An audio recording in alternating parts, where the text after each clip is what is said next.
Good afternoon. Good morning, everyone. Now that we've finished with the opening ceremony and the keynote presentation, typically one of the GCFI traditions for some of the new people, usually to open our annual GCFI meeting, the executive secretary, who was Leroy Craswell, would have started the meeting. We used to have a bigger bell. He would have started the meeting by ringing the bell, and then we end the meeting also by ringing this bell. So as a matter of tradition, we typically do this immediately after the keynote, but we missed it slightly. So this is actually a really big honor, because this is something for those of you that do know Leroy, and actually I'm getting emotional talking about it. We lost Leroy a couple years ago, and no one has been able to fill his shoes. So, wow. I now declare the 77th annual GCFI meeting open.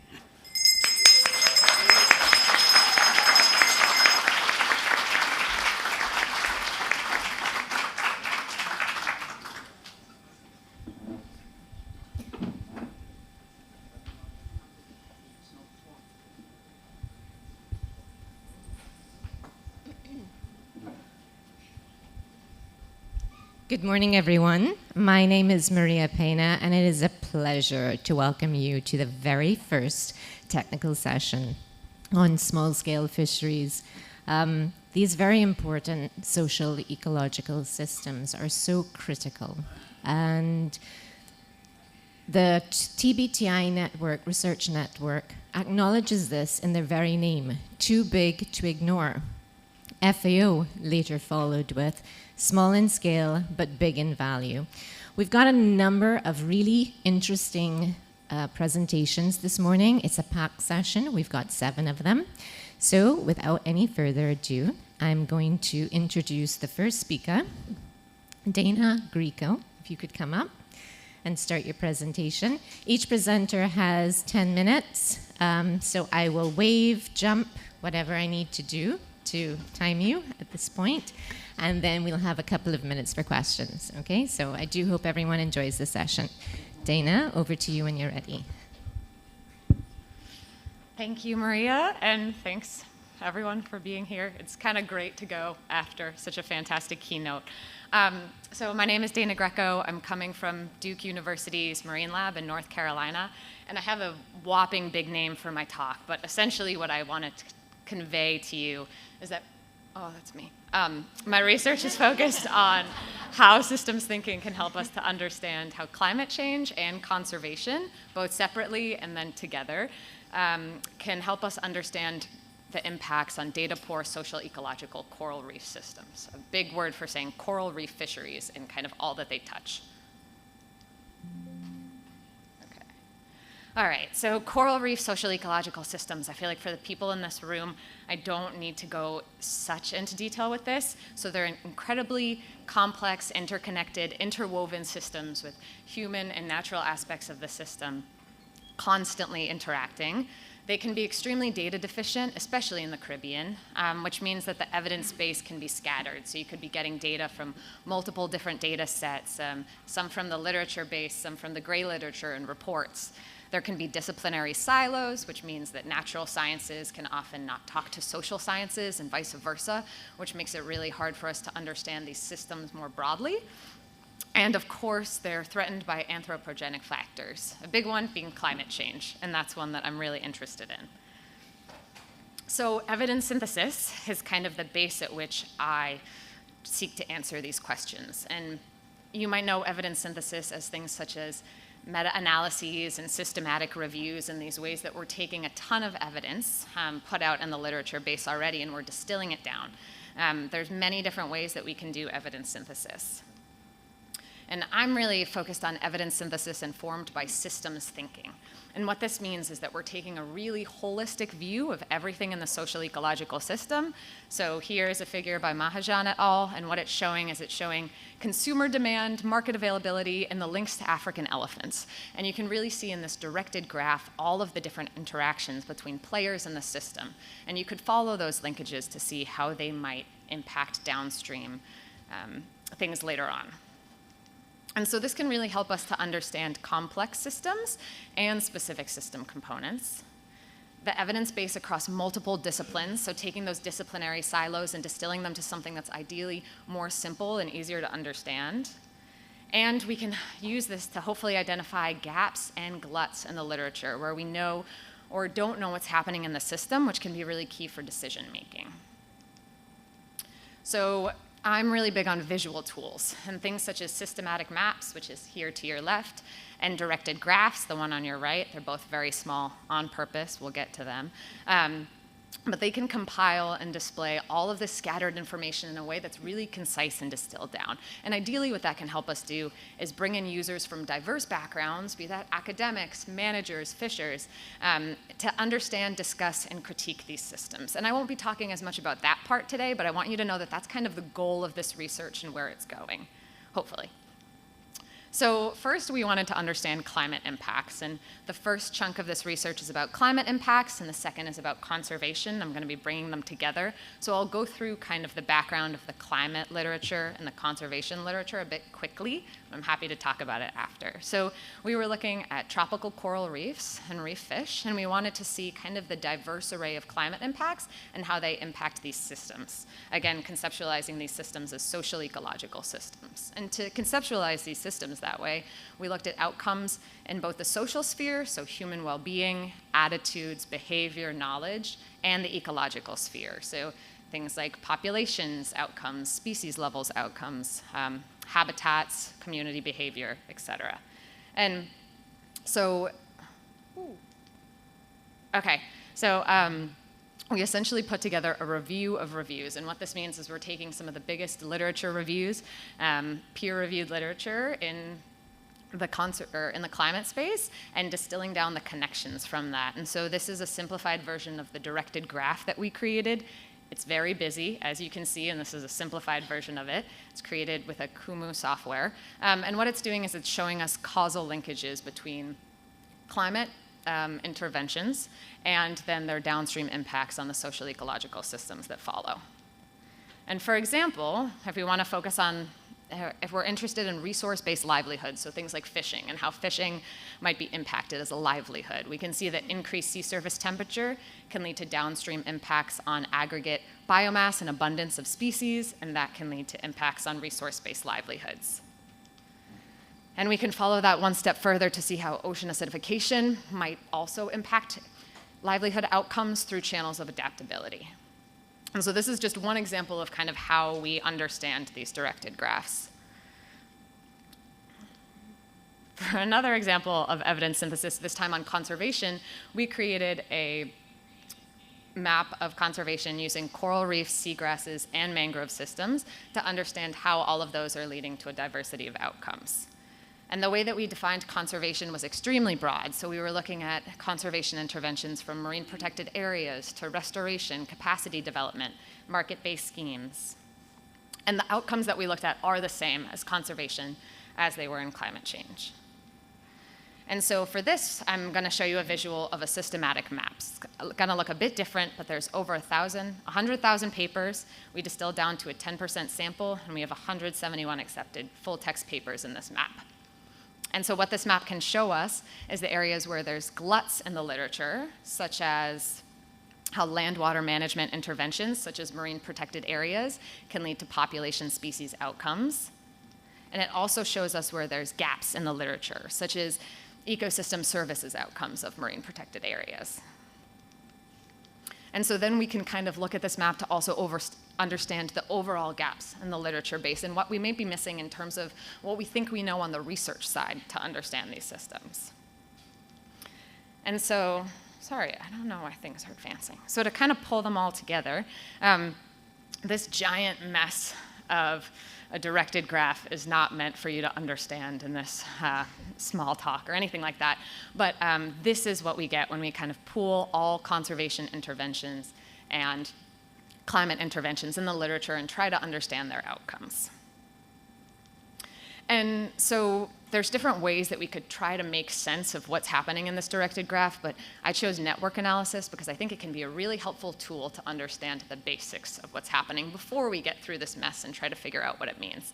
And so network analysis can help us find key outcomes in the system, and by doing that, we can also identify conservation interventions that can bolster the systems and processes connected to these outcomes.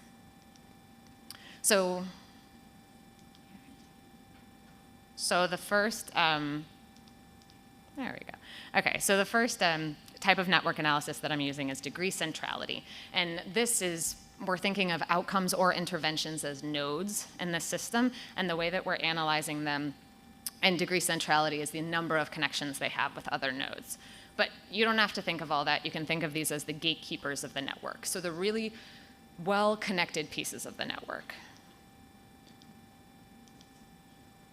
Okay, so the interventions with high degree centrality. The first one might not be so surprising, right? Site area stewardship and management, and this is where we coded marine protected areas. So those have tons of other connections with different outcomes in the network and this whole social ecological system, right? And also community-based planning for resource management, that was also really high in terms of its centrality in the network. We saw different ecological and social outcomes that had high centrality, such as aggregate biomass. Many studies that we looked at involved fish species, which is probably not surprising as well, and habitat quantity, so percent cover of corals, as well as resource-based livelihoods, outcomes, changes in behavior, and participation and engagement.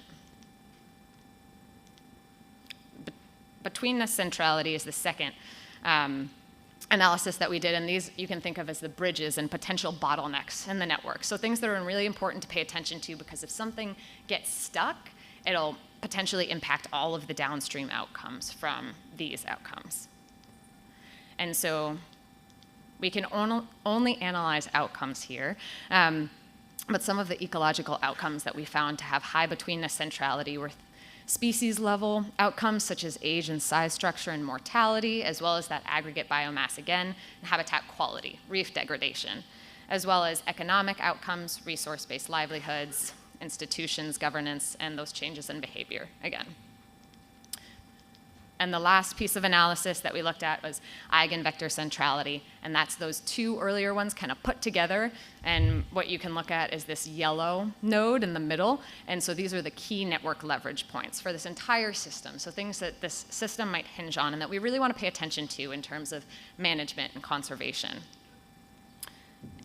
And for the eigenvector centrality, we had some interesting results because there was many outcomes focused on ecological species-specific outcomes. So all of those examples are all species-specific outcomes and measurements. And we didn't have as many social outcomes. So for example, resource-based livelihoods was one of the only ones that we saw that had a lot of eigenvector centrality and importance in the network. One of the caveats here is that I think that that could also be reflected by the literature base itself and by the reviews that we're looking at. So moving forward, hoping to kind of fill the last gaps in the literature base by trying to pull on more social systems work on climate change, because that was a gap that might not have come through in our literature search. How it relates to you all and how it relates to the Caribbean is I'm hoping to kind of use this work later to compare and contrast with local knowledge on the ground to see what folks are thinking about how climate change is impacting them versus what is said in the literature, and how that helps us to understand what might be missed, right? That's not showing up in the research, but is extremely important. And to do that, we can also create these visuals based on stakeholder input. So thank you so much, and questions?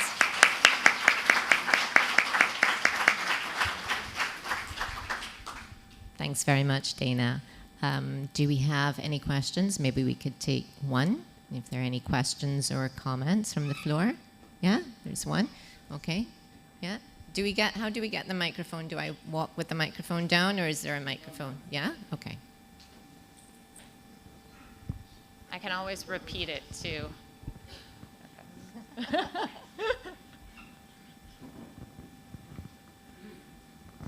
Thank you, Dana. I really enjoyed your talk. I'm curious about nonlinear impacts. When you look at things in a system model, if there are things that are availed that you don't know, If that makes it, I'm not sure if that makes sense. But I'm just wondering about, I think of like, Jeff Goldblum in the Jurassic Park movie that, nature finds a way in the chaos. And I'm wondering if, when you look at things in a whole system, if that makes, not just looking at downstream impacts, as you were calling them, but also if there are other alternatives that we didn't consider when we first started looking at the work. Yes, great question. So kind of how do we make sure that we're catching the things that we don't know, if I'm distilling down your question appropriately. So I'm hoping that that's where stakeholder knowledge comes in, local knowledge on the ground, because I think that regardless of how much we think we know, especially in the peer-reviewed literature and what's already out there, we're missing a lot of nuances on the ground, right? And so I think that this could be a useful tool for really broad-scale views of systems, but in order to really figure out what we don't know, we need to get that local knowledge and incorporate it into systems models as well. Because without that, we're always going to be missing, in my opinion, a lot of things. But yeah, thank you so much. And yeah, happy to talk to anyone after. Thank you so much, Dana.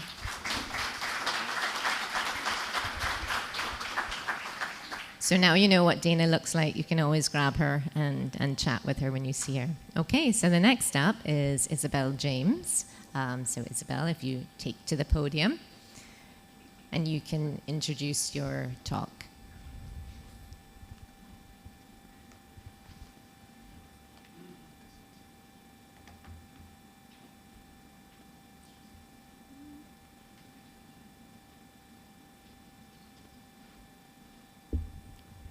Thank you. Okay. All right, so hi everyone. Bonjour à tous, hola a todos. My name is Isabel James. I am a PhD candidate at UCLA in the geography department. I'm super excited and grateful to be here at GCFI with all of you. It's my first time, hopefully first of very many. So my presentation today is titled, sorry. There we go. Can we make it large screen? Or? No, you've got it large in front of you already. Okay. That's for internet. Okay, that's fine. All right. So my presentation today is titled Participatory Seascape Mapping, a Community-Based Approach to Fisheries Management. I'll be presenting findings from a review article that I wrote that is in the final stages of revisions for publication on marine applications of participatory mapping, with a focus on applications for small-scale fisheries for today's session. And I'll conclude by briefly outlining how I will be integrating this method in my dissertation fieldwork, which I'm currently conducting in Cuba through September of next year. And any feedback is really greatly welcomed at this moment because I'm still making final adjustments to the paper and my dissertation research plans. So there's a growing global interest in integrating local knowledge in marine spatial planning, including fisheries management, especially given ample research that shows that marine protected areas are more effective when local actors, particularly fisher people, are involved in their design and management. Participatory mapping is inherently aligned with this interest. So what is participatory mapping? Participatory mapping is an innovative method that centers local ecological knowledge in the creation of maps and geospatial data. It's usually carried out in mapping workshops with people living or working in the area of interest to investigate the location and distribution of ecological resources. The economic and cultural value of these ecological resources also often play an important role in participatory mapping. So various key characteristics. Participatory mapping overlaps with citizen science in that those involved in the production of knowledge are typically non-academic actors, but rather everyday citizens. However, unlike citizen science, participatory mapping, of course, centers the mapping in the process of data collection. And these mapping exercises can take place in focus groups or one-on-one. They can take place either digitally or using physical maps. So just briefly to give you a sense of what participatory mapping looks like for those who are just hearing about it for the first time, I've included two diagrams to depict digital and physical mapping with photos from a couple studies that I found really useful. So when implementing participatory mapping with a physical map, as on the right on the screen, there may be a large map in the middle of the table with participants around the table using materials to draw areas of interest onto a map. Later, these physical maps are scanned and georeferenced using a geographic information system, or GIS, and the resulting data can be analyzed similarly really to any other geospatial data. When using a digital map, like on the left of the screen, participants map directly onto a GIS, either directly onto a computer or on a projected screen. So participatory mapping was first implemented in the 1990s in the context of forest management. And while terrestrial habitats have continued to dominate the use of the method, the last 15 years have really seen this method grow in the marine environment. I identified 63 academic studies published in peer-reviewed journals that applied participatory mapping to the marine environment.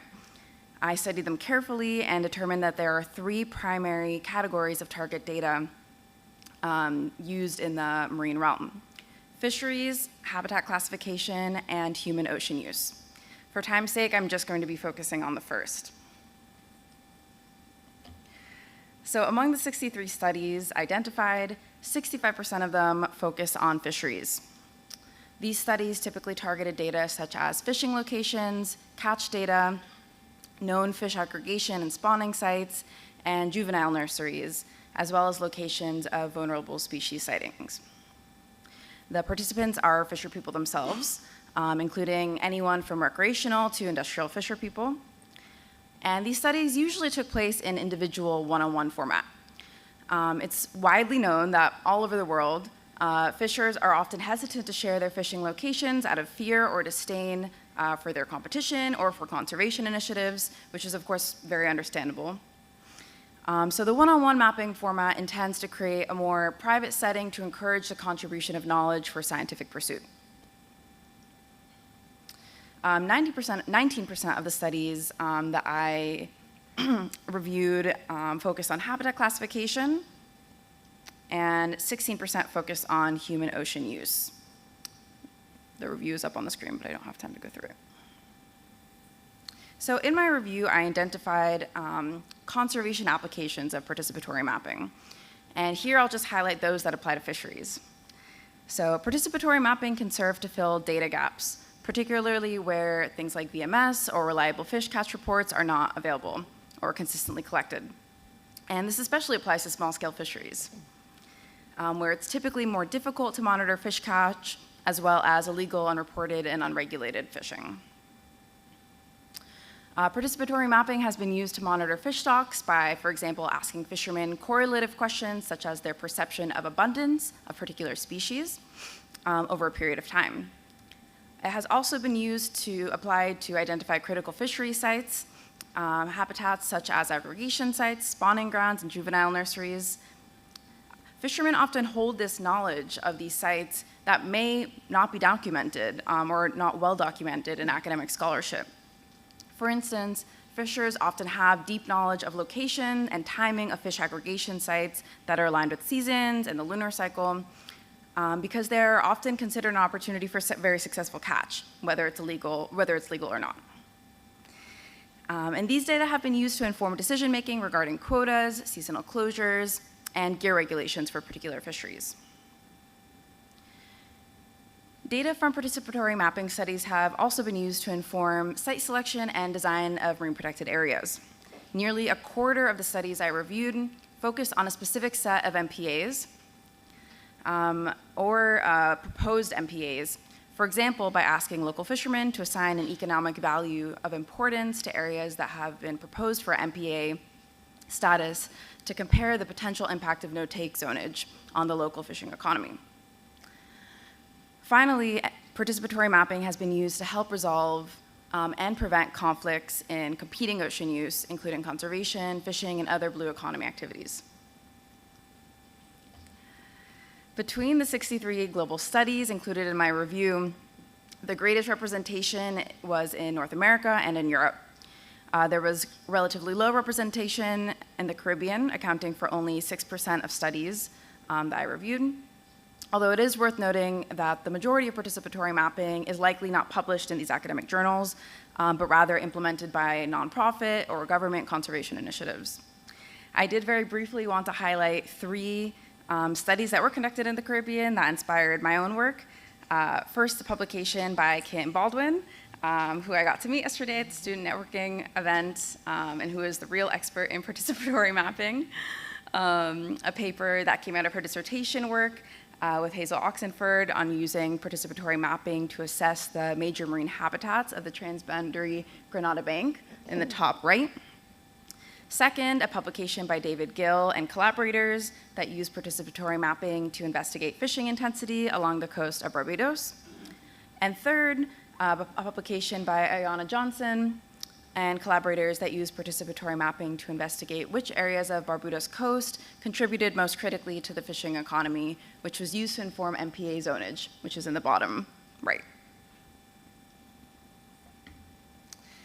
So many published participatory mapping studies included a validation step to assess the accuracy of participatory mapping data. I don't have time to go into all of the details, but these can include satellite or drone imagery for shallow water environments, dive surveys for ground truthing, habitat classification. And amongst the studies that I reviewed, they assessed accuracy between 66 and 92% using these methods of validation, which is really significant. For fishing studies, VMS and catch reports can also be used for validation. And finally, it's worth considering the impact of human error and deception when discussing the accuracy of participatory mapping. As I mentioned earlier, many fishers feel that information about their fish catch and locations is too sensitive to share.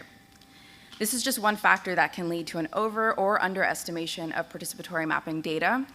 And some studies chose to create an adjustment index in order to account for this possible human error or deception in their studies. So to summarize the key opportunities that participatory mapping presents, the method offers the ability to streamline local ecological knowledge, which in some ways responds to the presentation that Dana just gave. And this method offers the potential to generate large quantities of data relatively quickly and at a low cost compared to traditional scientific methods. And it can therefore serve as a really good first step for ecological monitoring to know where to focus more intensive and more expensive scientific methods, for example, in monitoring fish habitat or stocks. And finally, the inherent value of integrating community actors in conservation should not be underestimated. A lot of research has shown that granting agency to local stakeholders and local voices in environmental decision-making leads to much more effective policy implementation. So I will very, very briefly share how I plan to use participatory mapping in my doctoral research. My goal is to integrate local ecological knowledge in the study of ecological connectivity in the US-Cuba seascape, where there are many shared fisheries. As we all know that marine life does not abide by political boundaries or exclusive economic zones. I'm going to be collaborating with a Cuban NGO, the Fundación Antonio Núñez Jiménez, and they conduct community-driven conservation work. And so I'm going to be working with them over the next year in 2 marine protected areas in northern Cuba on the map, and working with recreational fishermen to map major marine habitats, critical snapper habitat, for aggregation and spawning sites, as well as observation points of migratory megafauna such as sharks, sea turtles, and manatees. I have structured participatory mapping, the participatory mapping study into 4 phases. Don't have time to go into all of it, but the table summarizes those 4 phases. And in conclusion, participatory mapping really allows me to center the needs and interests of the community and institutional stakeholders that I'm collaborating with in Cuba, which requires constant openness to the direction of the research, which is also a bit scary since I can't always lay out 100% what the final product of my research is going to be. I would be very interested to replicate models of snapper larval transport or megafauna bycatch risk analysis using participatory data, but the analysis I conduct will ultimately be determined by the interests of involved stakeholders as the project evolves. But I think these challenges are inherent to participatory research, and ultimately it is worth the uncertainty to produce hopefully more useful and importantly more applied work, as the officials from Guadeloupe emphasized this morning in the opening ceremony. Thank you. Gracias. Thanks so much, Isabel. Thanks very much. Time for just one very quick question, if there is one. If not, there is always lunch. Okay, there is one. Quick. Yeah? Good morning. Good morning. I'm wondering, you mentioned just now at the last that you're studying the spawning aggregations of snappers in Cuba. Is there I guess a question about the threat to the populations of snappers in Cuba? The what of the population? Say that again? Threat to the population, the snapper population in Cuba. Did you say the stress? Threat. Oh, threat, sorry. Threat. Yes, absolutely. There's a really big concern that there's fishing during these aggregation periods. In Cuba specifically, there's an area called the Coronas de San Carlos, which is in one of my field sites, which is widely documented as both a snapper and grouper aggregation site and spawning grounds. However, the specific aggregation sites and spawning grounds for a particular species is not completely known, which is where I hope the local ecological knowledge through the participatory mapping can bring in new data. This is already a marine protected area, a no-take zone, but there's still concern of overfishing during these aggregation times. And just to follow up, is the threat seen to be more from local or international? Local, right, yeah. Okay, Cuban, both commercial and small scale fishing. But local as opposed, well, Yes. when you say commercial for international Commercial, sale? state Cuban fishing, yes. For local consumption or international trade is what I'm trying to get at. Okay, so both. I'll just A move mix of on both. because we just need to, you two can have a chat a little later, okay? Thank you so much. Definitely Thank happy you, to Isabel. chat with anyone. Thank you.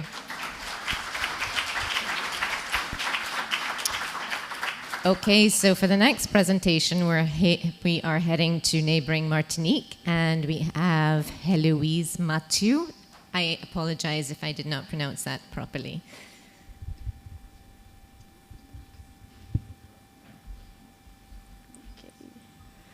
Good morning, everyone. So my name is Héloïse Mathieu. I'm a project manager on sustainable fisheries and aquaculture. I work for the Parc Naturel Marin de Martinique. And merci, Axel. So today I'm going to talk about SendNet in Martinique. It's actually a study done by my coworker, Axel Lefaucheur, and she'll be joining us at the end for the questions. So for those who doesn't know le Parc Naturel Marin de Martinique, it's a marine protected area created in 2017, in where we actually try to find the compromises between conservation and social economic development, which is not easy, of course. And this MPA actually include all the EEZ of Martinique, EEZ, sorry. So that means 48,900 kilometers square.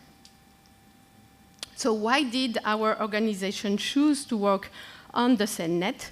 Well, first of all, the starting point was because there was some lags in our regulation, but not only for that reason. It's also because SendNet, it's a heritage concern. It is a fishing gear and technique very appreciated by the elders and study from father to son. It is also an economic stakes because it's still profitable and productive activity. You will see it brings all the community when you do a send shot. And it's also an environmental issue because it is done in a very hot fishing spot, highly diversified, and also because it's one of the last towing fishing gear in the French West Indies. So the first thing we learned in this study is that there were actually three main fishing gear of SendNet. We cannot say there is just one sand net. The first one is the sand à Macriou that targets a round squad, and it is lower height and length. Well, typically a sand net is between 200 and 1,000 meters.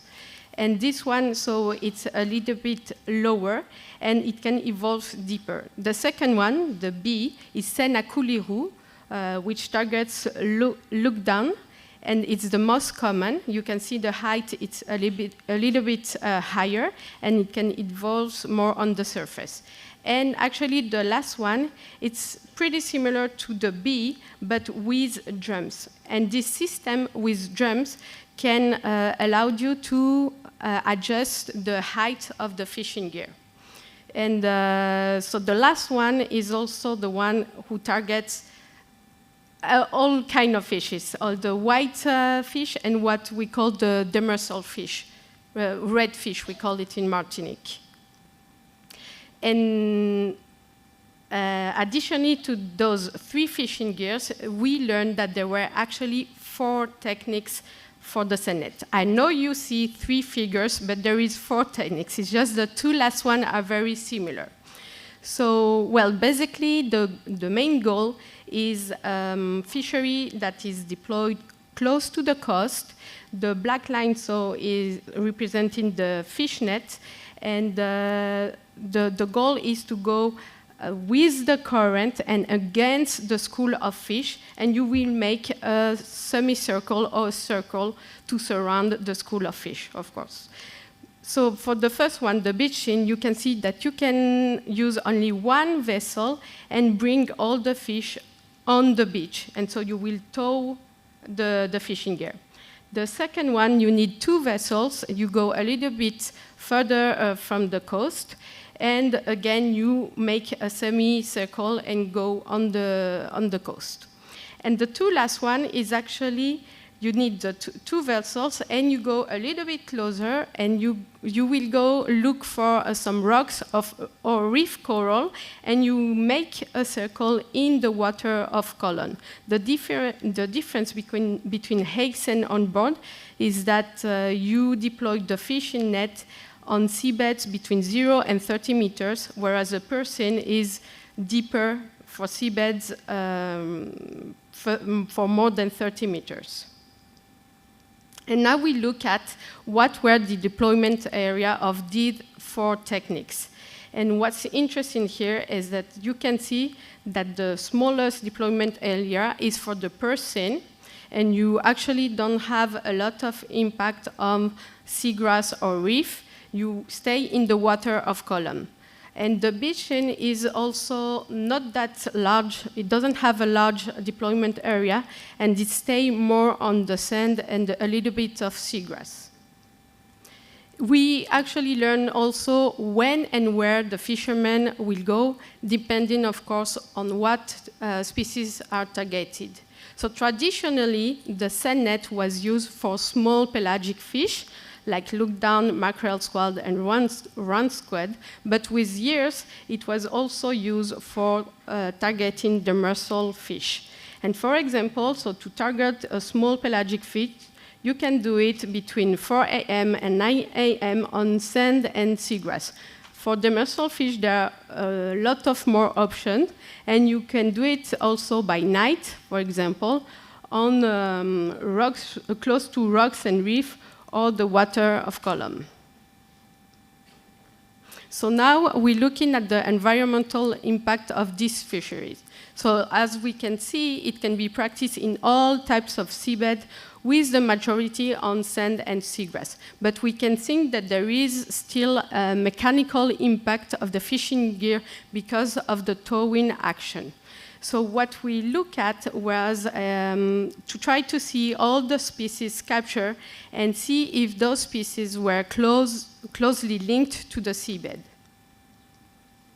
So, well, the methodology, well, we sampled 9 sand shots. So of course, this is not very solid results, but at least we can have an idea of the impact. There was 2 fishing spots. The fishing gear used was the sand à Koulirou, and the collected parameters were the usual data on the sea trip, total biomass of the sea species targeted, and of course all the identification of the species captured, size and weight, and also the weight of seagrass. So here are the results. What we captured was 48 different species, and the most present families were Emylidae, Luganidae, and Carangidae. Emylidae is not a targeted family, whereas Luganidae, yes, but even among the Luganidae, what you see on the figure is that there was only one species, the Sarde Bondieu, that reached the size of maturity. And we had essentially reef species and subadult size. And so for 53 kilograms of commercial fish, there were, for example, 4 kilograms of bycatch. This bycatch was essentially composed by seagrass. But still, the fishermen can value these, the bycatch, not the seagrass, but the fish in the bycatch, with donation and baits for other fisheries.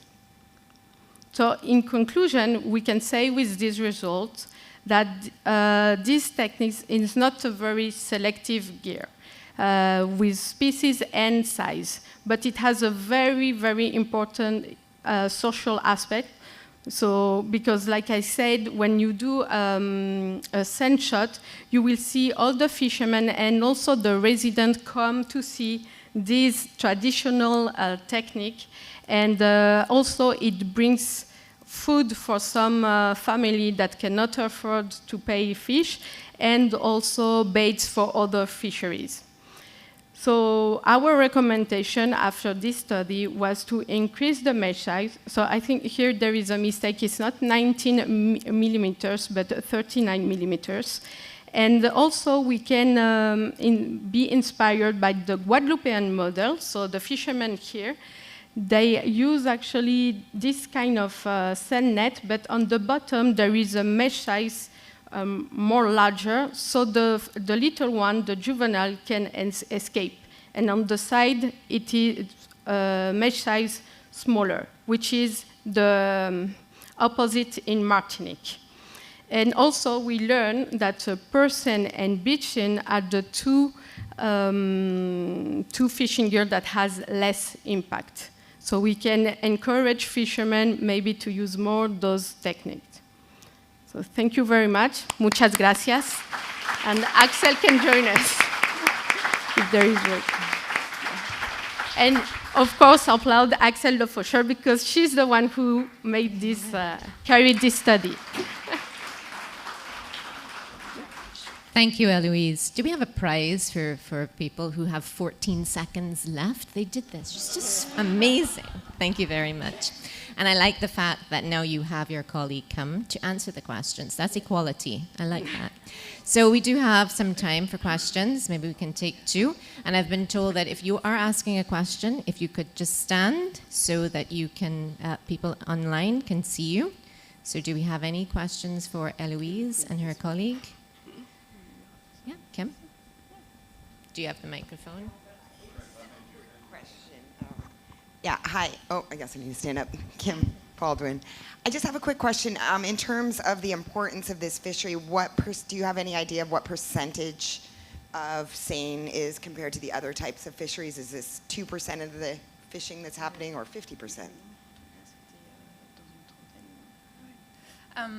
At least I have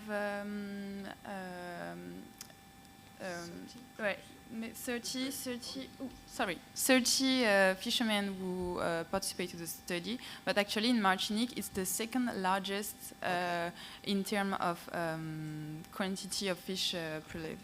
So it's a big one, fishery in Martinique. Right after Casier. Net, the fishing spot. Yeah. And there are around 500 fishermen, so 30 among 500.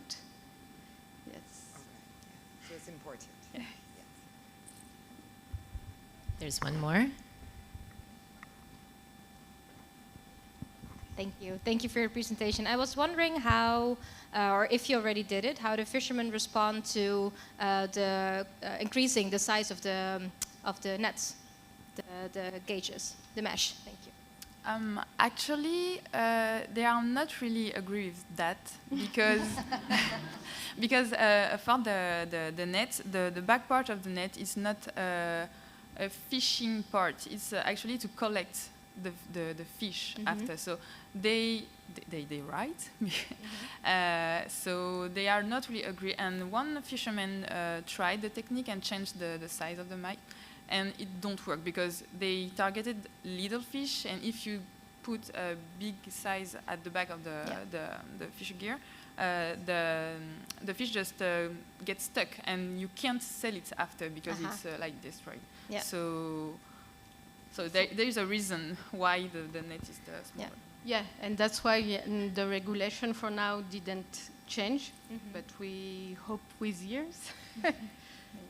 But would you still go for this regulation or something else that is still good for the ecosystem and also works for the fishermen? Actually, we are working with l'État, I don't know how to say the state, yeah, to work on a spatial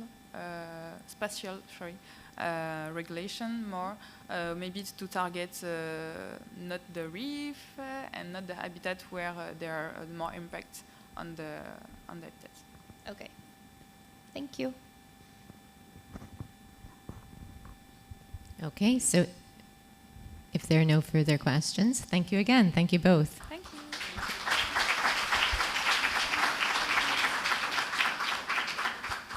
And next up, I have my long-lost friend, Frédéric. You can take the podium. This one could be quite interesting to fishers who we have here, as it's integrating fisher perceptions in her study. Et je peux changer directement ici? Ok. Et ça? Ok.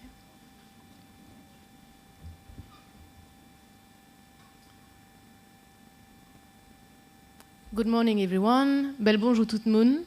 Hola a todos.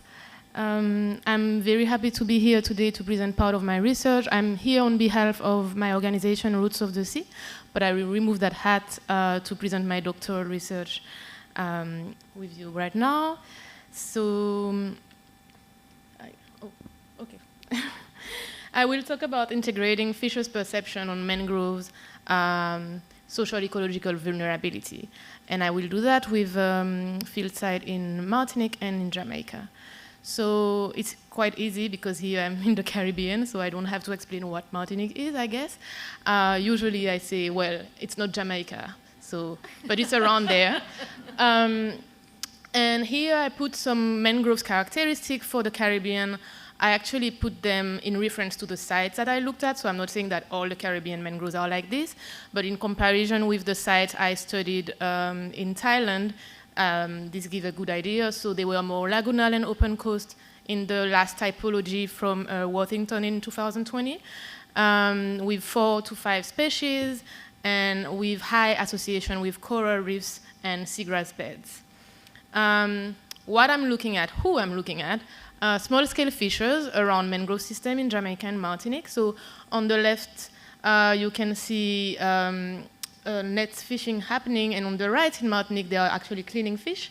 But I found this picture very interesting, and you will understand why afterwards. So I was looking at perception of 3 factors: coastal environmental change, and particularly mangroves, and climate change, and fluctuation in fish stocks. And the fluctuation in fish stocks can be actually influenced by the environmental change and the climate change, right?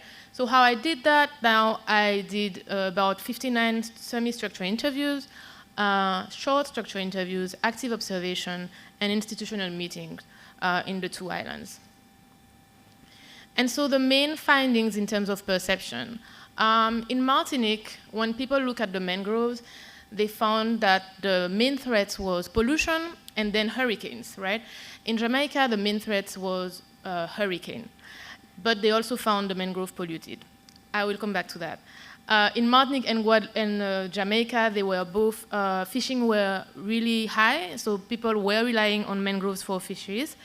But in Martinique, the idea of coastal protection was a bit higher, and in Jamaica, due to lack of opportunities and diversification of livelihoods, the fishing reliance was higher.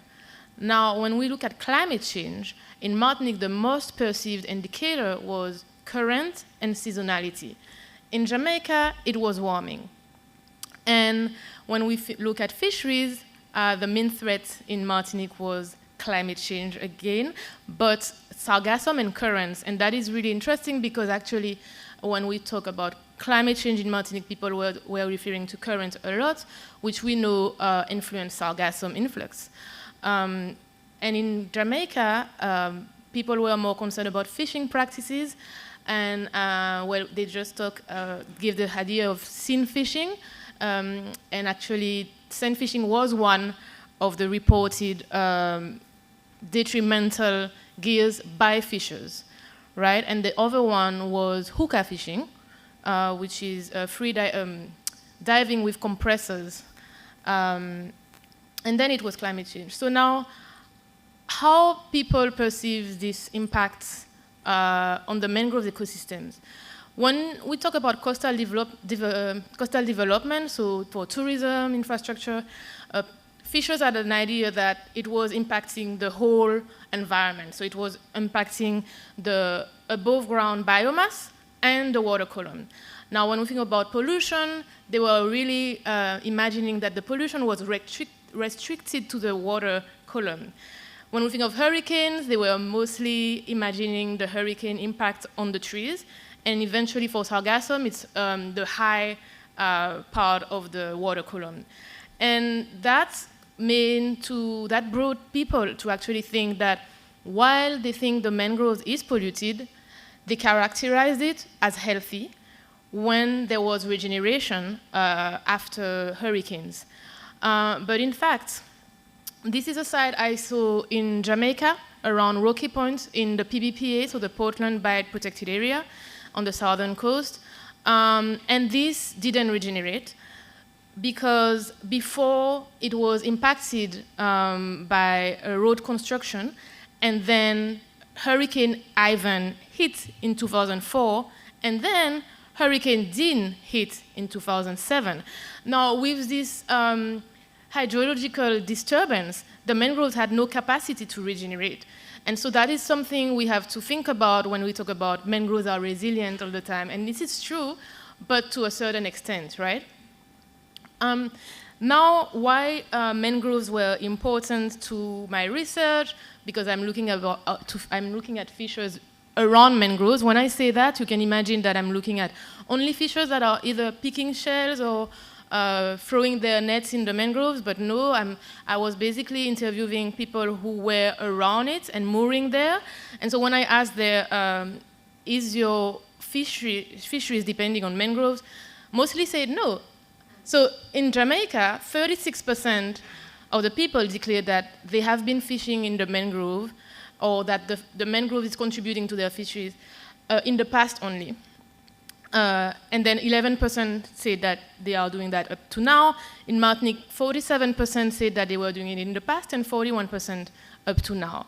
But then when you look at the key perceived species for these fishers, 93% were true mangrove associated. And here, for example, Jamaica, so that is 93%. If you look at then the distribution by functional group, it was mostly reef-associated species, so snappers, parrotfish, right? For Martinique, now it was 30% of true mangrove-associated species, and that is because the Martinique fisheries has moved a little bit to pelagic species with the use of fads. But mangroves are important to people, and not only for fisheries, even for the fishers. In the Caribbean, we have traditional knowledge and uses for the mangroves, and then the relationship of people will change depending on the biodiversity that is in the mangroves. And for instance, when there is crocodiles in the mangrove, for example, some people would not want to go inside because they would be scared of being bitten, right? So this is something we have to take into account when we think about the relationship and the interaction with the mangroves. The environmental degradation is also a fact. So if they think that the mangrove is polluted, they may not or may fish. It depends on the economical context, of course. Political context and legacies affect, and also cultural symbolism. And here I put some quotes from Chamoiseau, who is an author from Martinique and also from Glissant, who said that I suddenly understood that Texaco was not what Westerners call a slum, but a mangrove, an urban mangrove. The mangrove initially seems hostile to life. It is difficult to accept that in its tangled roots, mossy shadows, and veiled waters, the mangrove could be such a cradle of life for crabs, fish, lobster, and the marine ecosystem. And so this is to understand the centrality of mangrove for the people. And my 2 cents to this is that the mangrove therefore exists at the nexus between the plantation as a place of labor, the forest as a vegetated area of refuge, and the sea as a realm of deliverance or death. I can come back to that later if you have questions. So how people perceive that they adapt to climate change, in Jamaica they were mostly perceiving that through exploration of new fishing grounds and the Pedro banks, which is not that new. And in Martinique it was through FADs, so the use of fishing aggregation devices and mechanization. And when we think of adaptation, we often talk about livelihood diversification, but that doesn't equal adaptation. So I also asked people if they have vegetable, backyard garden, etc. And 13% had in Jamaica, 17% in Martinique. But in Jamaica, they had more. They were doing more fisheries, more activity outside of fisheries, but they also have less subsidies. So what are fishers' main concerns now? So on the left, you have all the social aspects, and on the right, the environmental aspect. And you can see that in Martinique, for instance, the main issue was the government. Like for people, the reason why it's not working is because of government. It can be regulation, but it's also about trust. In Jamaica, it was mostly about economy and lack of opportunities. But you can see that environment come as 18%, and then sargassum, and then dolphin in Jamaica, because the interaction of dolphin is in something that fishers talk a lot about. And so these challenges in both cases were actually linked to social and environmental interests. In Jamaica, the perception of the pollution was linked to the bauxite mining and like the infrastructure of the ports. In Martinique, it was linked to chlordecone contamination through the contamination of banana crops, pesticide. So how do we advance inclusiveness and equity in adaptation? By integrating local ecological knowledge and traditional management systems, addressing the roots of vulnerability to build sustainable livelihoods, developing interpersonal strategies locally and regionally, and for this I'm thinking about Queen Conch, strengthening community resilience and empowerment, prioritizing small-scale fisheries, compared to industrial fisheries, promoting community-led coastal and marine conservation, all of this towards community-specific and environmental tailored policies. So this was part of my research, but I have this message for you. So yeah, let's be honest. So none of the managers or the scientists in this room are the more impacted people when it comes to dependency of natural resources. Fishers, on the other hand, are directly impacted. So if we want improvement of fishing grounds, adaptation to climate change, more healthy marine and coastal ecosystems, this cannot be without fostering equity, and in the Caribbean context, that includes by decolonizing the legacy, including through the empowerment of fishers and vulnerable communities, but also decolonization of institutional framework in the management, conservation of marine resources and fisheries. So my postdoctoral research will be about that. And my call to you, so I cannot ask you to directly walk out of the room and decolonize. Well, I could, but that would be a process that needs acceptation and reflection. But you are in Guadeloupe, it's beautiful, beaches, a lovely green landscape, excellent rum, though we know Martinican rum is better. But I also invite you to learn about the people, the culture, including its colonial legacy embedded to this day, and how it inherently affects management and protection, so that you change your approach for more equity, gender equity, economical equity, environmental equity, racial and social equity. And so to start, you can come to the Fishers Forum this afternoon at 4 p.m. Thank you. Thank you. Thank you, Frédéric. So thank you to my lab in Cambridge, the UNEP WCMC, Ocean Nexus, my research program, Nat Geo Society, and Our Shared Ocean from Ireland, without whom I would not get the money to be here. Thank you. Thank you. Thanks, Frédéric. Do we have one question or comment for Frédéric? But I do support her call for you to come to the Fishers Forum this Please evening. don't be shy. Yeah. Okay, thank you. No question. Okay. Perfect.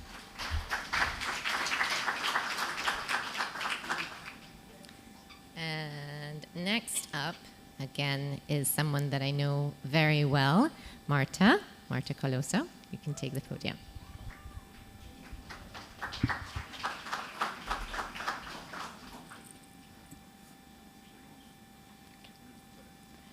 Good morning.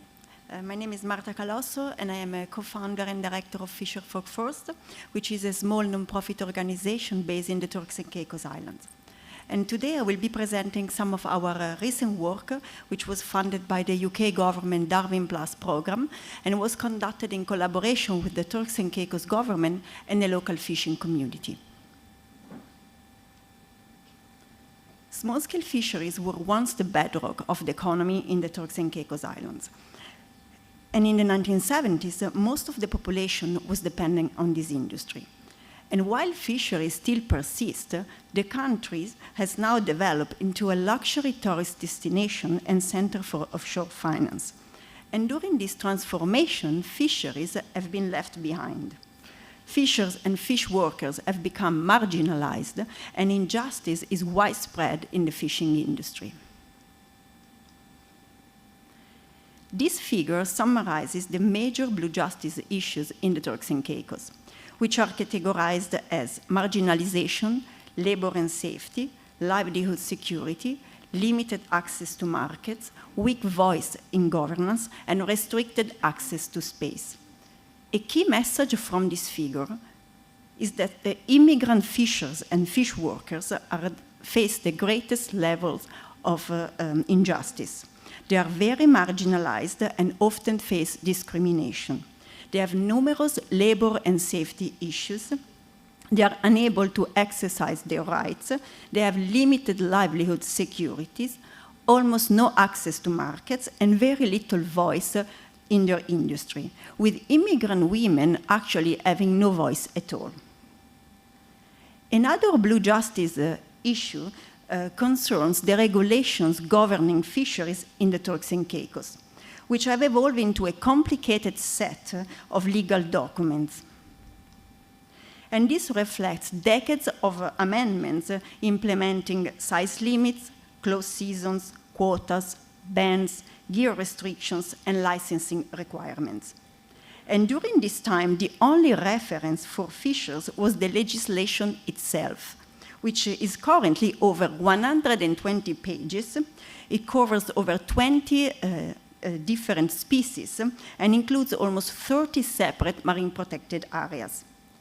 There has never been an easily accessible summary document, and little or no information have been provided to explain the ecological reasons behind the rules.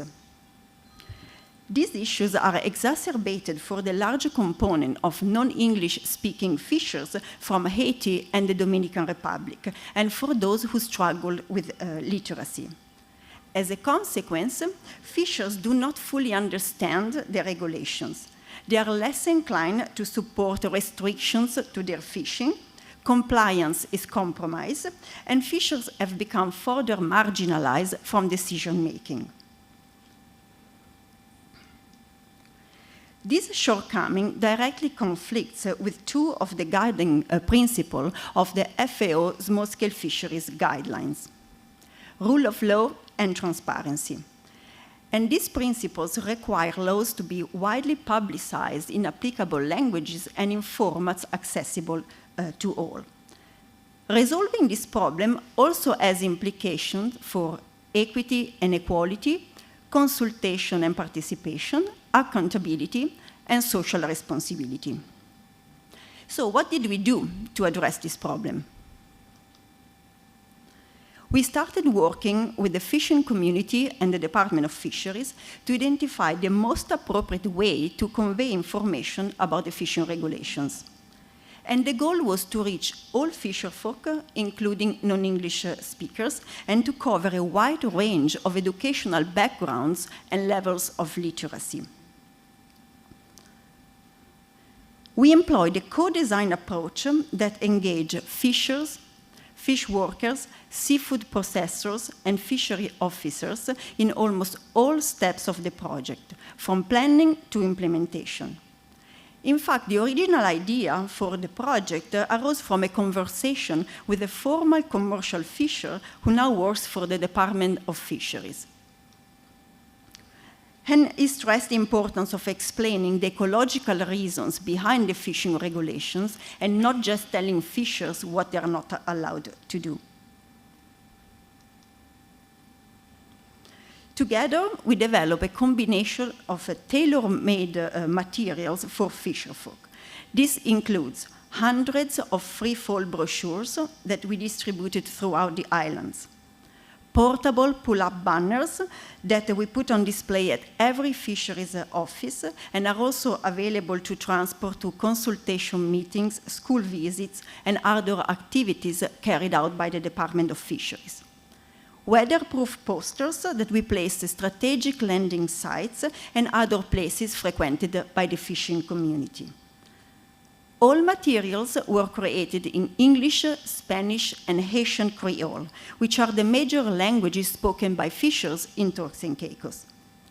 We relied heavily on images to cater to those struggling with literacy, and we made everything as visually engaging as possible. We also produced a 12-minute video primarily targeting commercial fishers, with versions narrated in English, Spanish, and Creole. By emphasizing the species ecology, the video explains how the regulations work, why they are there, and how they can benefit fishers' livelihoods. And in addition to being a resource for fisherfolk, the video will also be used by the Department of Fisheries as training for fishers, commercial fishers, when they get their license. I'm not going to show you any clips of the video right now, because actually the English version of the video will be shown at Cinefish on Wednesday night. And you can also find the free videos on YouTube and on our website.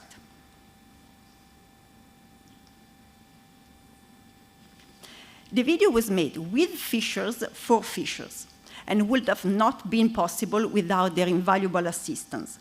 They took us out on their boats and they chose the best spot for us to film them catching and measuring lobster, conch, turtle, and fish. They also played a major role in deciding what footage would be most suitable for an audience of fellow fishers. Everyone in the video is a commercial fisher, and the narration was done by 3 different women with ties to the fishing community.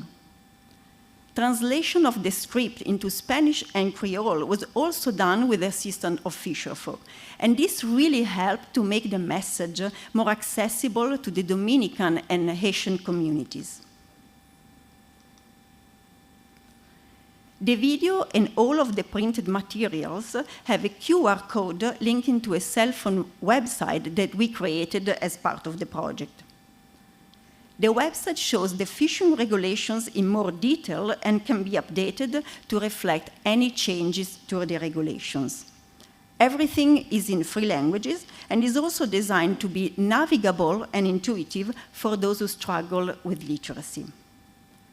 On the website, you can find the free videos, and then images of each species, such as spiny lobster, queen conch, nasto grouper, it's going a bit slow, bonefish, snapper,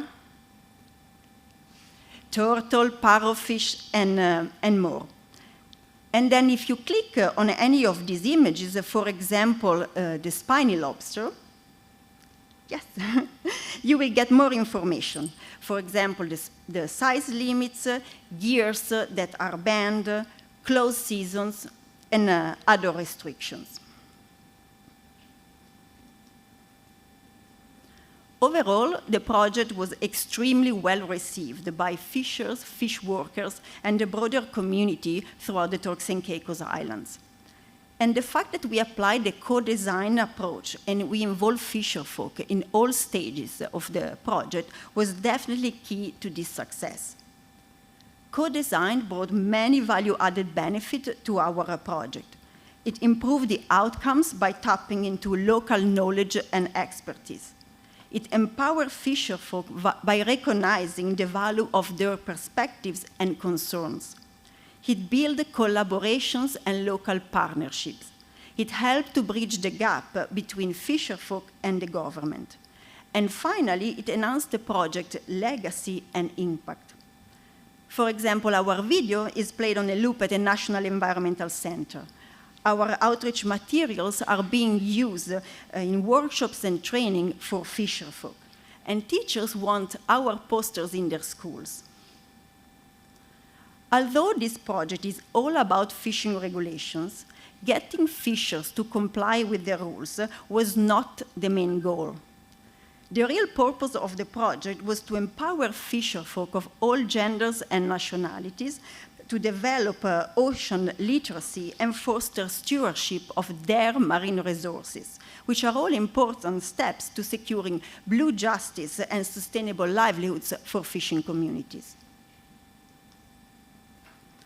Special thanks, gracias, merci, to the fishing community of the Turks and Caicos Islands, and thank you also to our funders, partners, and everyone who provided in-kind support. Any questions?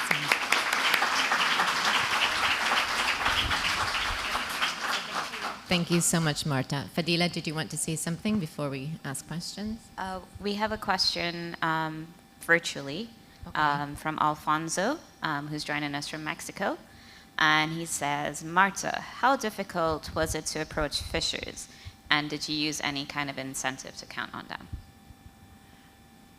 Actually, it was not difficult at all, but let me explain. So even if, I'm from Italy, like you probably got from the accent, I lived and worked in Turks and Caicos for almost 20 years, especially in a small island. So I'm part of the community.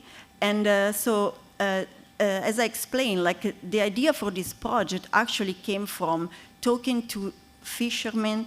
We say fishermen because our fishers are all men. So talking to fishers, to people in the fishing community, to fisheries officers. So they were the one who suggested the need for this project. I hope I answered. Does anyone have a question or a comment for Marta? It's very good work, Marta. I've been following it. Well done. Excellent. Okay. So I can, there is a question. I also wanted to say that we printed out some of the brochure, the free-folded brochure that I'm talking about. So I will place some maybe over there. So if you want, you can take one. Hi, Marta. So happy to see you again, and thank you for your presentation. Again, my question is a bit the same as the previous one. Not so much the response of the fishermen, because I assume the response is positive, but is there already some impact visible on the implementation of these measures regarding the ecosystems or the catch of the fishermen? So wait, because I couldn't hear very well. So is there already some impact of the measures visible in the ecosystem or on the market, or yeah? So as I explained at the end, we didn't really. It's not that we didn't care about the fishing regulations, but the goal was not to, like make the fishermen obey to the rules. The goal was most to show respect to underprivileged community members, especially the immigrant fishers. So what I can say to answer your question is that we noticed something that like in their attitude, we noticed something nice, that when they saw like the brochure, the poster, which by the way, I didn't have time to explain much, but everything was done, redone with them. So they help us to translate, they say, okay, let's do this, let's do that. And they said, oh, this is needed, this is good.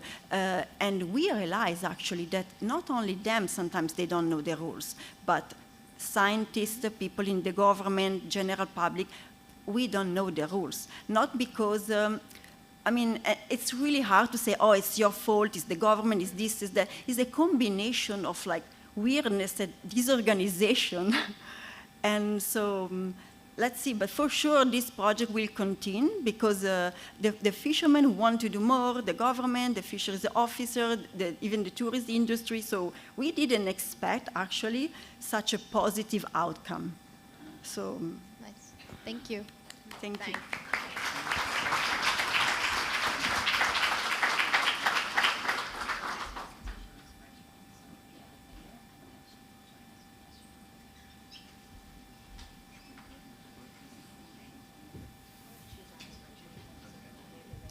Sorry, Fadila was trying to give me information, but I'm really bad at charades. So she wanted to tell me the next presentation is actually an online pre-recorded presentation by Catherine Sanderford-Tull, who hails from Barbados.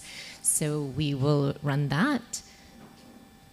And then she will also be available for questions, should there be any questions. Ensuring equitable and sustainable benefits from fish waste to wealth and health value chain development in Barbados. The fish silage initiative implemented from 2020 to 2023 changed the perception on fish waste from fish processing operations in Barbados. The increasing demand for quality fish waste, which has proven to be a valuable input to producing a variety of end products, including fertilizer, animal feed, dog treats, and healing dressing for wounds, has opened revenue and other opportunities for fisheries operators, the environment, and the consumer. A follow-up project to promote innovative, gender-responsive, and transformative approaches for inclusive, resilient, and sustainable agri-food systems has been supporting interventions aimed at empowering fisheries operators to take full advantage of these opportunities.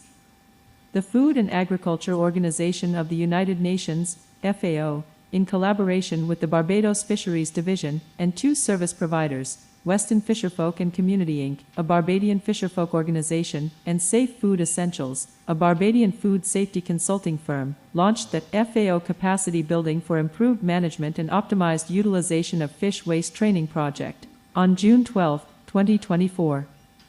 Corporate partners and other government agencies also participated in capacity building workshops to help us address challenges faced by the fisherfolk community. A survey, an application form, targeting boat owners, fish vendors, processors, and general workers at various landing sites, and a few young farmers, captured important data about the training needs, interests, and priorities of the fisherfolk, young people, and women interested in learning more about the fishing industry, leadership skills, and the opportunity available to monetize quality fish waste. A gender-inclusive approach was taken to meet the specific needs and challenges of the different genders involved in each workshop. Out of the 40 respondents to the survey, 70% were women and 30% male. Vendors and processors accounted for 55% of the participants. 82% of the participants were aware of the opportunity to monetize quality fish waste, 95% were willing to learn more about it, and only 7% had formal training in processing quality fish waste. Challenges in quality, culture, finance, and organizational management currently limit the capacity of the fishing industry and fisherfolk community. For example, one challenge is that the proper handling of fresh fish and waste by the fish cleaner is imperative to produce high-quality silage, and the natural composition of fish lends to its rapid decomposition. Therefore, certain precautions must be taken to maintain fish integrity. Other challenges exist because most fisherfolk operate their business on a cash-only basis, financial resources are limited due to lack of adequate record-keeping, fisherfolk are aging without transferring their skills or wealth to the youth, many fisherfolk cannot retire due to lack of adequate savings, and many fisherfolk organizations also lack the capacity to help their members. Our ongoing solution includes a series of workshops strategically designed by the service providers. Weston Fisherfolk and Community Inc. coordinated the capacity-building workshops which provided instruction on 1. How the economy works, and the fundamentals of business, marketing, entrepreneurship, and succession planning. 2. The necessary record-keeping skills to produce accurate financial records while improving credibility with financial institutions. 3. The legalities of business startup and business structures. 4. An overview of how insurance and retirement planning can benefit participants and future generations. 5. The benefits of obtaining a tax ID number and tax filing requirements. 6. The benefits of obtaining an NIS number and funding requirements. 7. Organizational management and board governance skills, and 8. Offer one-on-one assistance to participants with business registration, tax ID numbers, and bank accounts. Weston Fisherfolk and Community Inc. is also partly responsible for the procurement of the heavy equipment needed for the ongoing fish waste management activities at the Bridgetown Public Market. Safe Food Essentials coordinated and conducted training workshops in 1. Food safety and hygiene in fish processing, and 2. Proper handling, storage, and processing of fish waste. A hands-on practical session took place at Graham Hall, and was facilitated by PLA Inc., BRFS Inc., and Central Fish Processors Association, who played an integral part in the fish silage pilot project. This session allowed participants to actively engage in the silage making process while applying the food safety handling techniques learned in previous sessions. The participants also visited a wholesale supplier of fish to observe the bioprocessing of fish waste. The bioprocessor produces a finely ground nutrient-rich powder which can be used as animal feed or as an input to the feed.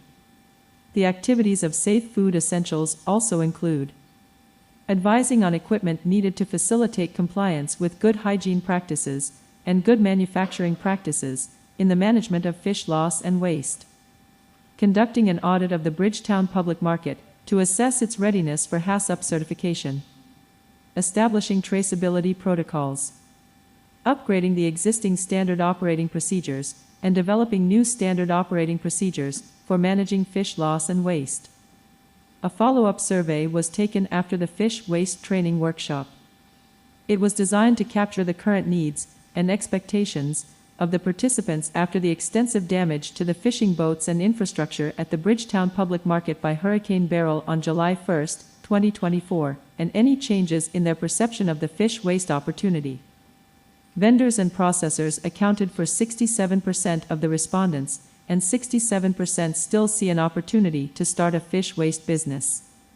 However, most respondents said that the damage to the fishing industry has affected their ability to start and operate a successful fish waste business right away, because the fish and waste needed to make the silage are now limited.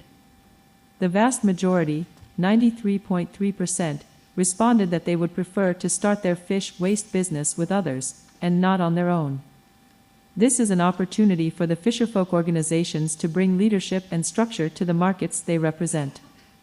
The follow-up survey also includes a section for women. 67% of the female respondents were affected by Hurricane Beryl, and the top gender-related response to problems faced at work is, hard to get money for business. One woman shared that women are not respected and are not taken seriously when it comes to financial aid or help.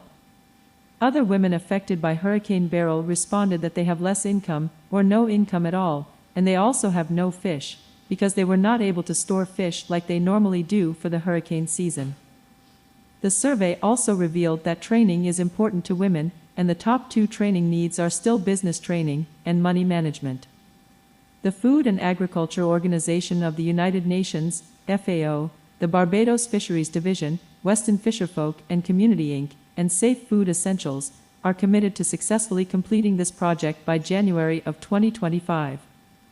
Over the next few months, Weston Fisherfolk and Community Inc. will meet with organizations and individual participants who have shown interest in registering and starting their own business, and are ready to take action to implement what they have learned. Up to 10 Fisherfolk organizations will receive a small business association membership to allow access to ongoing training for its members in entrepreneurship, business management, financial literacy, and necessary fish waste supplier market analysis, packaging, and marketing skills. Ongoing relationships and activities with corporate partners and government agencies will also be maintained. Safe Food Essentials will complete the traceability protocols and upgrading of the existing standard operating procedures at the Bridgetown Public Market and develop new standard operating procedures for managing fish loss and waste. Our policy-level players, the Government of Barbados and the Barbados Fisheries Division, are also committed to ensuring equitable and sustainable benefits from fish waste to wealth and health value chain development in Barbados. In addition to assisting with the repairs of damaged boats and rebuilding the fishing industry, future considerations include the procurement and installation of a P1000 bioprocessor with a bulk feed system at the Bridgetown Public Market as a pilot, and additional training for market staff and fisherfolk. The Barbados Fisheries Policy 2023 to 2033 charts the way forward for the sustainable development of the fisheries sector in Barbados. Policy Statement 14 outlines that the government will facilitate the emergence of new value chains that can boost the development of the local fishing industry and improve trade balance in fish products. Policy Statement 15 outlines that the government will facilitate the development of a comprehensive quality assurance system that ensures high-quality products throughout all the channels of fish harvesting and processing, to increase efficiency, lower processing costs, produce high-quality products, and ensure customer satisfaction. We have received positive feedback from participants, fisherfolk on the supply side, and farmers on the demand side, such as: thank you to everyone for an informative, fun, engaging, and educational past few months. I totally enjoyed the fish waste training program being offered by the FAO and the Fisheries Division. There are certainly new opportunities to consider. In conclusion, we have identified the need for quality fish waste and shared a solution that will not only benefit the government financially by reducing the amount of waste going to the landfill, but also creates income streams and ongoing training opportunities for women, men, and youth. Our solution will ensure equitable and sustainable benefits from fish waste to wealth and health value chain development, and we are looking forward to creating sustainable fish waste businesses in Barbados. Thank you.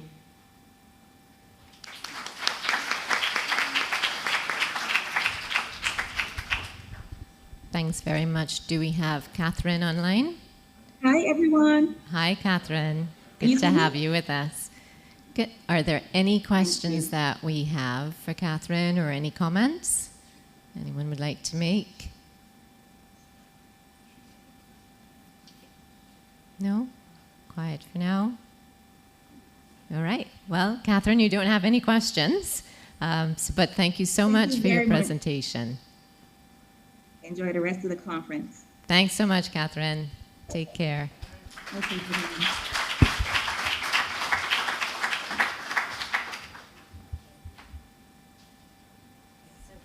there is no last, I'm the last presentation. Okay,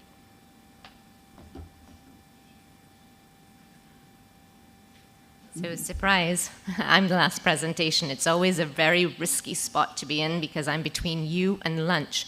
But think intermittent fasting.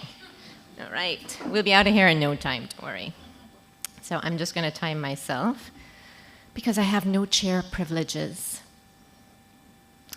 All right, everyone, so this presentation highlights a case that is a component of my PhD research on integrating social science information into the Barbados blue economy and for blue justice with a focus on small-scale fisheries.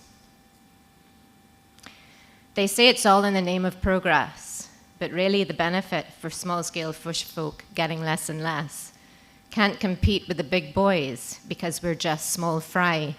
So we're sitting in pain watching our industry die, our livelihood built up over years and years going down the drain with our hopes and tears. Fishing communities shrinking every day, and we fisherfolk have little or no say. hotels blocking the few windows to the sea. What will become of other fisherfolk like me? These are two verses from a poem, Who Feels It, Knows It, recently written by a woman small-scale fish processor, Sheena Griffith, who is here with us today.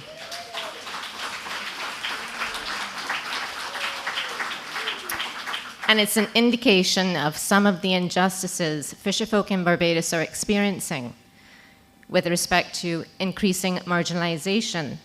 They're also concerned about their apparent invisibility and lack of voice in the blue economy, climate change, and national social protection initiatives and strategies.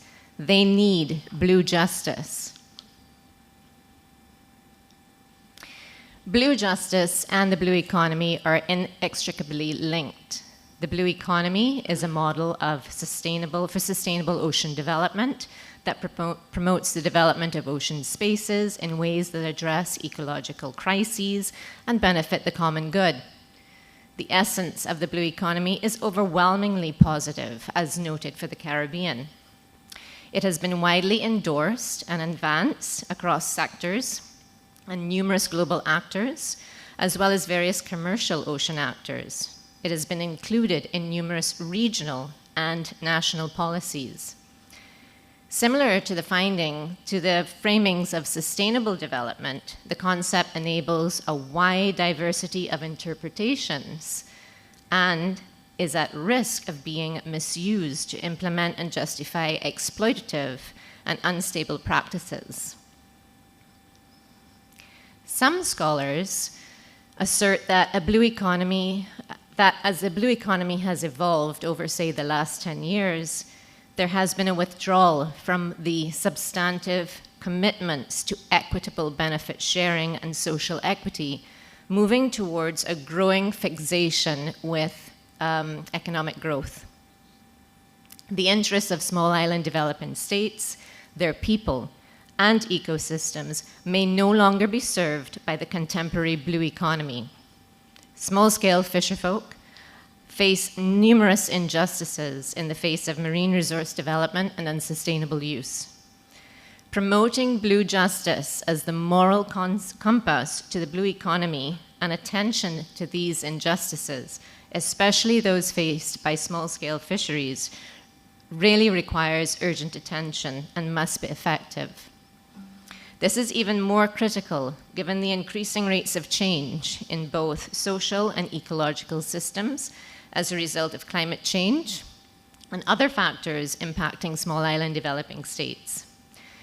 Blue justice is a key advocacy and rights issue that focuses specifically on fisherfolk.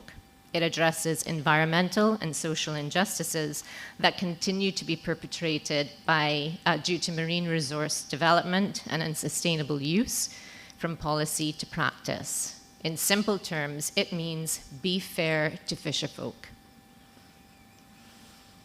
Similar to the blue economy, the concept of blue justice is diverse, evolving, and it needs to be situation-specific due to sociocultural factors.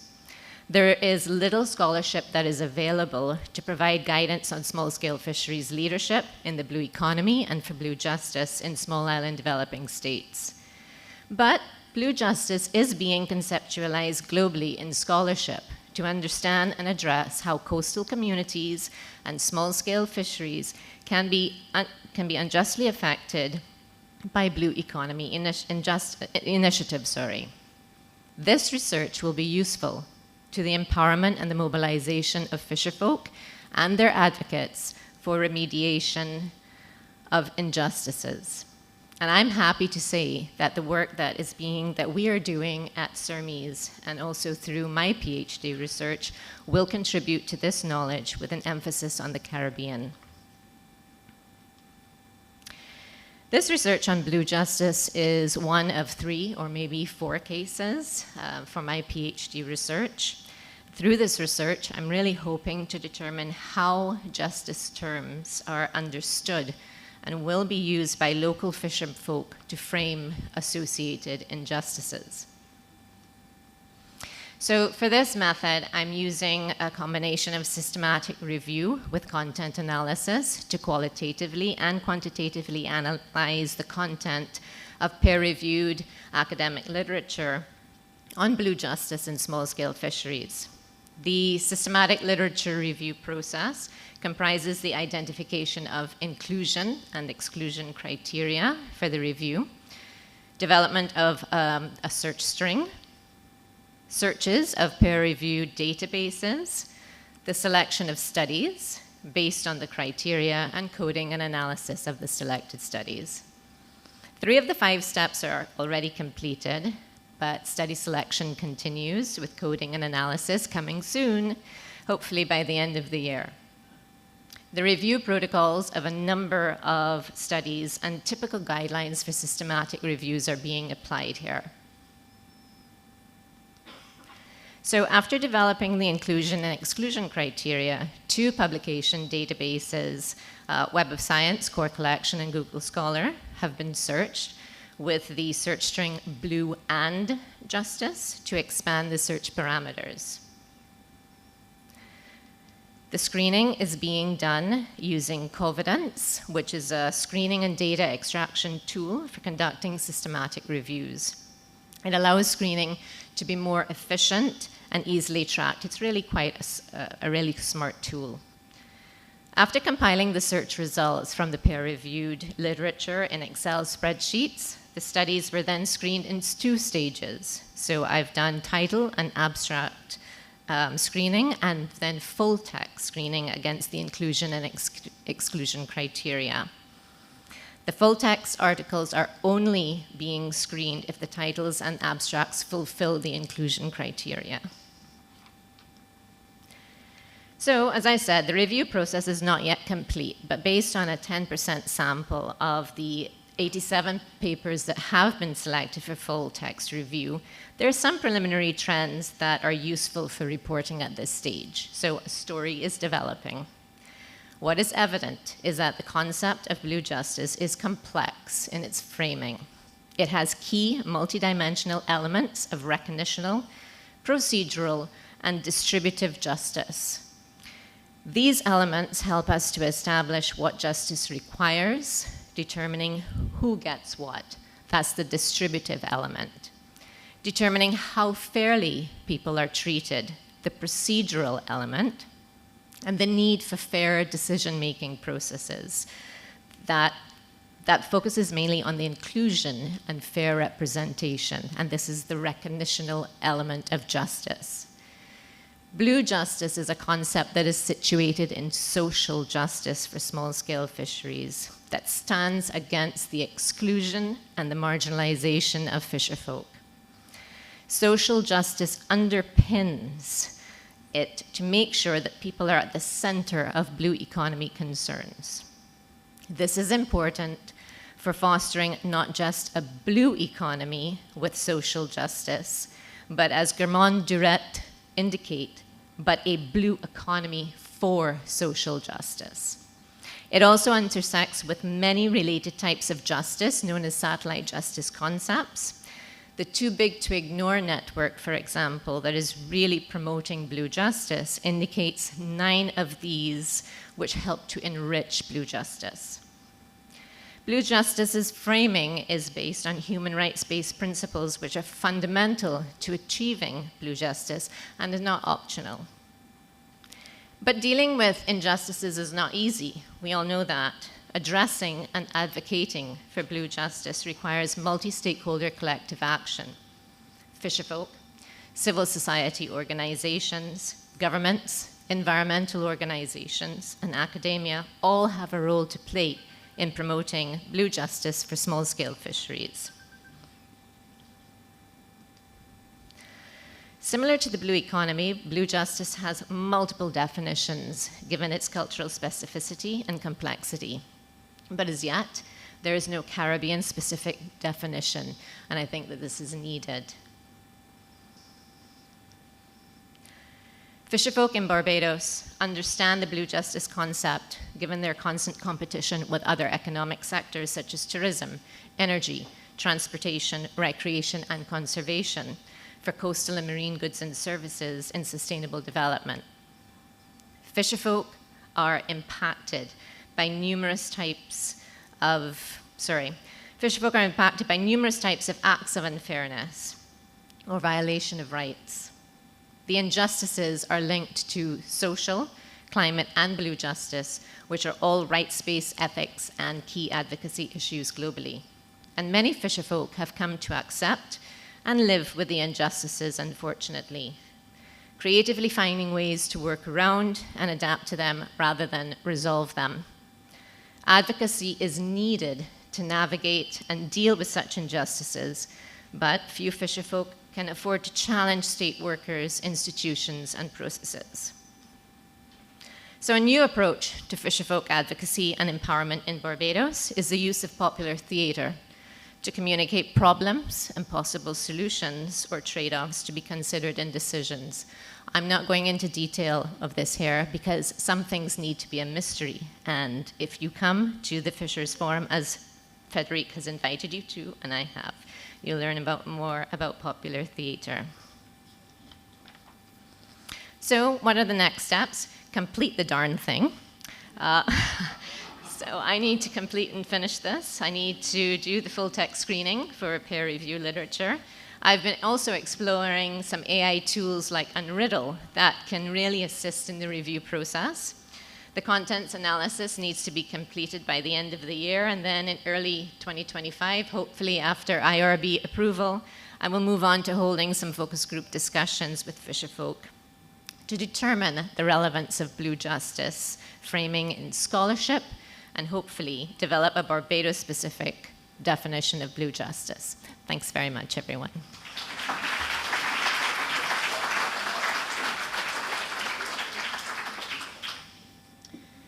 And I guess as a chair, I'll ask, do you have any questions or comments? And if you don't, you'll see me around so we can have a chat. I have the group of ladies from Barbados, the Voices from the Shore Fishers Theatre Collective here, and they will be giving a special presentation this afternoon at the Fishers Forum, so please come by and see them.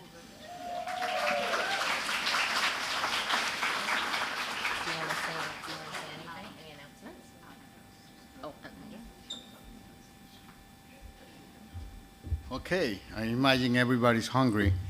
So the hotel is offering a special rate for the buffet.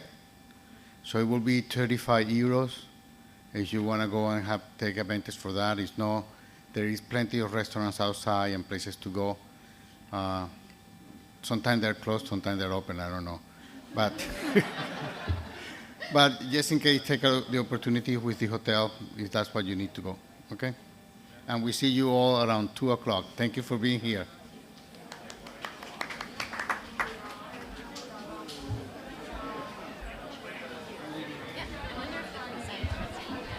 I wonder before the presenters leave if we could get a photo here. All of the presenters for this session, can we get a photo before you run out to lunch? That would be good. So we have Marta, Isabel, Frederic. Yes, please. Who else is missing? Eloise. You're the camera person. There you go. Eloise. Are we all here?